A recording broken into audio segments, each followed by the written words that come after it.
Jill, thank you. Beth Irons from the Oneida County Public Market, live where she always is here on a Friday, every other Friday, talking about what's going on at the market. And we have a very special guest joining her, Tamara Cantarano, a local author. Thank you both for coming in today. Thanks for squeezing us in. You bet. No, hey, more the merrier, right? That's what we always say. That's what I live by. We'll talk about this delicious cookie that you've made and the recipe, which will be found on our website, WKTV.com, as well as what's cooking at the market. But well, let's say Tamara's cooking at the market. Who's cooking at the market? Who's cooking at the market?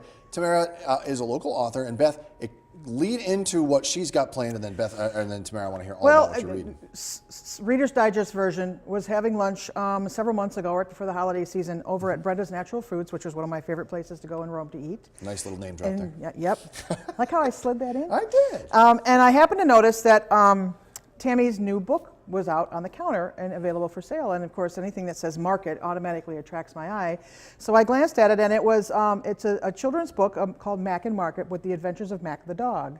Nice. And I read some information inside the book and found out that she was a local author, and she has kind of expanded. This was one of a series of 6 books that she had put out so far. And then she does, I call them performances. I'm not sure what you call them. But we got in touch with each other, I think October, right before the holiday season started. And I really wanted to have her at the market. I've always been a really strong advocate of children's literature, and anytime we can pull it out of the local roots, that makes it that much better. So I got in touch with her, and we coordinated schedules, and she's going to be with us tomorrow at the market. So Tammy, what inspired you to write this book? Well, it's actually my youngest child's plaything inspired me to be creative and write stories. And I travel throughout New York State providing an assembly program we call Max Club. And I also try to inspire children from their everyday playthings to be creative each day. And you know what, that's a great way to do it, because I think we're losing our creativity. Too many people are playing video games. And not to knock them, but at the same time, getting a book and reading and playing. You have to engage them. You have to engage them. Yeah, so at 11 o'clock tomorrow, we'll be providing a Max Club. There'll be interactive, original action songs in between some readings, and we'll have a lot of fun. I have a feeling this is something that we're going to see a little bit more of as the I'm weeks hoping and to, months yes. go by, right? As the rest of the year rolls by, we got some extra things that are lined up for the market this year. This is just the first, and I hope this is just the first of a few appearances that Tammy's able to make with us. She has an ongoing series, and it's great. There'll be books available for purchase tomorrow. She'll be there to sign after they perform, her and her husband Joe, and it's a great addition to the market.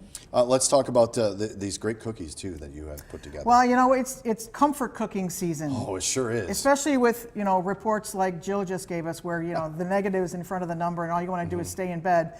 And oatmeal is one of the most comforting foods around. So these are chewy apple oatmeal cookies. They're soft. They were out in the car, so they might not be quite so soft right now. Well, they're still good though. Don't forget about And that. apples, we are blessed to be in a state where apples are available year-round. So this is a great, easy cookie. It's easy to double the recipe and have 2 or 3 dozen of them. You throw them in the freezer for a little later. You have them for the kids when they come home from school. It's a great addition for their lunchbox. And they're delicious.